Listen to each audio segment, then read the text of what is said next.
नमस्कार, बहुत स्वागत है आप सभी का। आप देख रहे हैं भारत 24 और आपके साथ मैं हूं अमृता गर्ग। मैं हूं आपके साथ पलक प्रकाश। आपको सीधा लिए चलते अध्यादेश को लेकर बीजेपी प्रेस कॉन्फ्रेंस कह रही है, क्या कुछ कह रही सुनाते। और इस बीच बड़ी खबर आपको बताएंगे, रविशंकर प्रसाद प्रेस कॉन्फ्रेंस कर रहे हैं। अध्यादेश से नई व्यवस्था लागू होगी।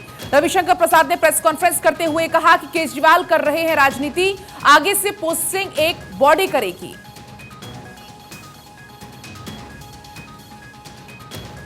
तो देखिए, रविशंकर प्रसाद ने प्रेस कॉन्फ्रेंस की यहां पर और कहा कि कई अधिकारियों पर दबाव डाला गया। दिल्ली पर पूरे देश का अधिकार है। रविशंकर प्रसाद ने यह भी कहा कि कई अधिकारियों से बदसलूकी की गई। पारदर्शिता के लिए अध्यादेश लाया जा रहा है। दिल्ली और देश हित में यह अध्यादेश होगा। बिल्कुल, वो कहते हैं कि केजरीवाल सरकार हद से ज्यादा गिर चुकी है। आपको बता दें, कुछ ही दिन पहले सुप्रीम कोर्ट ने इस पूरे मामले में एक अधिकार दिया था राज्य की सरकार को। दिल्ली सरकार को एक अधिकार दिया गया था, लेकिन अब इस अध्यादेश के साथ एक बार फिर से पूरा कंट्रोल जो है वो एलजी को दे दिया गया है।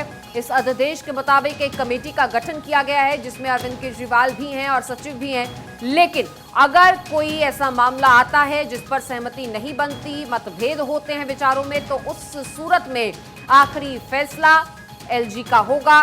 तो एक बार फिर से पूरी की पूरी ताकत इस अध्यादेश के जरिए एलजी को दे दी गई है। बहुमत से निर्णय नहीं तो एलजी का होगा आखिरी फैसला। पावर की लड़ाई अब एक बार फिर से केजरीवाल वर्सेस एलजी यहां पर नजर आ रही है।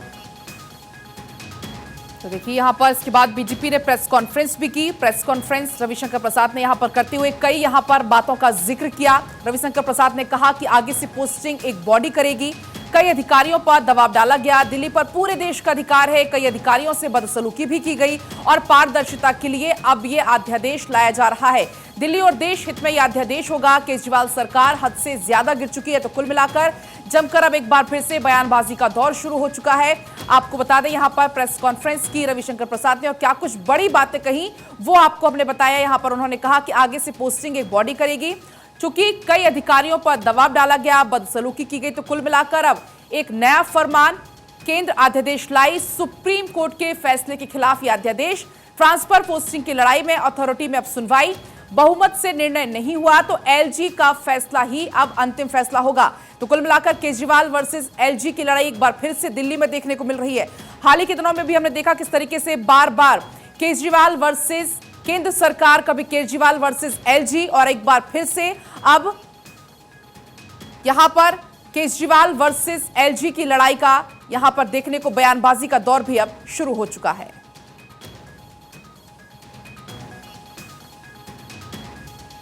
तो देखिए, दिल्ली में एक बार फिर से ये बड़ा बदलाव। हालांकि इससे पहले अरविंद केजरीवाल कई बार इस चीज का जिक्र कर चुके हैं कि सरकार होते हुए भी पावर्स जो हैं वो केंद्र सरकार के पास हैं। सरकार होते हुए भी पुलिस जो है वो केंद्र की है।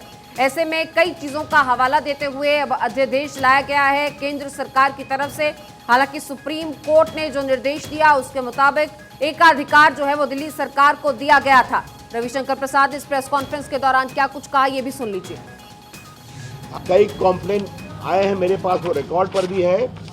तो इसलिए मुझे लगा कि ये बहुत महत्वपूर्ण राष्ट्रीय विषय है कि दिल्ली भारत की राजधानी है, दिल्ली भारत का दिल है, दिल्ली भारत की नाक है, दिल्ली भारत की छवि है और दिल्ली के ऊपर पूरे देश का अधिकार है। इसलिए जिस तरह से केजरीवाल की सरकार कर रही थी, इसके माध्यम से एक डेडिकेटेड प्रक्रिया संशोधन करके लाई गई है और ये बहुत स्वागत योग्य है, जनहित में है।